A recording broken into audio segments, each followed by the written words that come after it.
Hello welcome back. ഇന്ന് ഞാൻ കാണിക്കാൻ പോകുന്നത് ദോശയുടെയും ഇഡ്ഡലിയുടെ കൂടെ കഴിക്കാൻ പറ്റുന്ന നല്ലൊരു കിടിലൻ തേങ്ങാ ചട്നിയുടേതാണ് കേട്ടോ. അപ്പോൾ നമുക്കിതെങ്ങനെ എളുപ്പത്തിൽ ഉണ്ടാക്കുന്നത് നോക്കാം. അതിനായിട്ട് ഞാനൊരു പാനിലോട്ട് വെളിച്ചെണ്ണയാണ് കേട്ടോ ഒഴിച്ച് കൊടുക്കുന്നത്. ഇനി ഇതിലോട്ട് സവോള കനം കുറച്ച് ഇതുപോലെ റൗണ്ടിൽ കട്ട് ചെയ്തത് പാനിലോട്ട് ചേർത്ത് കൊടുക്കാം. അപ്പോൾ വെളിച്ചെണ്ണ നല്ലവണ്ണം ചൂടായിട്ട് വേണം കേട്ടോ ഇതുപോലെ ചേർത്ത് കൊടുക്കാനായിട്ട്.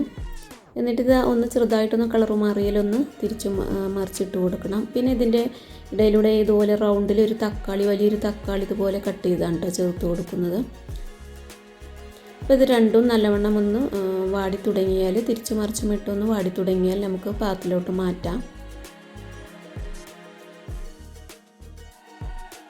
അപ്പോൾ അതായി ഉള്ളിയും തക്കാളിയും വാടി വന്നിട്ടുണ്ട് കേട്ടോ. ഇനി ഇതൊരു പ്ലേറ്റിലോട്ട് മാറ്റാം. പിന്നെ ഈ ഉള്ളിയും തക്കാളിയൊക്കെ വഴറ്റിയെടുക്കുമ്പോൾ ഒരുപാട് വഴറ്റേണ്ട ആവശ്യമില്ല കേട്ടോ. അപ്പോൾ തേങ്ങ ചട്നിയിൽ ചേർത്ത് കൊടുക്കുമ്പോൾ അത്ര ടേസ്റ്റ് കിട്ടില്ല. തേങ്ങ കൂട്ടി അരച്ചെടുക്കുമ്പോൾ ഈ ഒരു പരുവത്തിൽ വാട്ടിയെടുത്താൽ മതി കേട്ടോ. ഇനി ആ പാനിലേക്ക് തന്നെ ഒരു 1/4 കപ്പ് തേങ്ങയാണ് കേട്ടോ ചേർത്ത് കൊടുക്കുന്നത്. അപ്പോൾ ഞാൻ ഈ കുറച്ച് ചട്നിയേ ഉണ്ടാക്കുന്നുള്ളൂ. അപ്പോൾ നിങ്ങൾ കൂടുതൽ വേണമെന്നുണ്ടെങ്കിൽ കൂടുതൽ തേങ്ങയും മുളകും തക്കാളി ഉള്ളിയൊക്കെ ചേർത്ത് കൂടുതൽ ഉണ്ടാക്കിയെടുക്കാം കേട്ടോ. എരിവിന് ആവശ്യമായിട്ട് 3 ഉണക്കമുളകാണ് കേട്ടോ ചേർത്ത് കൊടുക്കുന്നത്. ഇതിലേക്ക് ആവശ്യത്തിന് കറിവേപ്പിലയും അല്പം ചേർത്ത് കൊടുക്കുന്നുണ്ട്. എന്നിട്ട് ഇത് ഒരുപാട് സമയം വഴറ്റിയെടുക്കണ്ട കേട്ടോ. മീഡിയം ഫ്ലെയിമിലിട്ടിട്ട് 2-3 മിനിറ്റ് ഒന്ന് വഴറ്റിയെടുത്താൽ മതി കേട്ടോ. ഇതിലേക്ക് ആവശ്യത്തിന് ഉപ്പും ചേർത്ത് കൊടുത്തിട്ടുണ്ട്.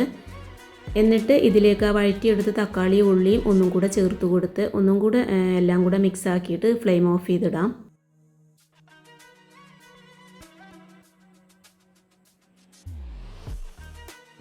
നല്ല ടേസ്റ്റാണ് കേട്ടോ ഇതുപോലെ ചട്നി ഉണ്ടാക്കിയെടുത്താൽ. അപ്പോൾ ഇങ്ങനെ ഉണ്ടാക്കാത്തതുണ്ടെങ്കിലൊന്ന് ഉണ്ടാക്കി നോക്കുക. ഇതൊരു മിക്സിയുടെ ജാറിലേക്ക് ചേർത്ത് കൊടുക്കാം.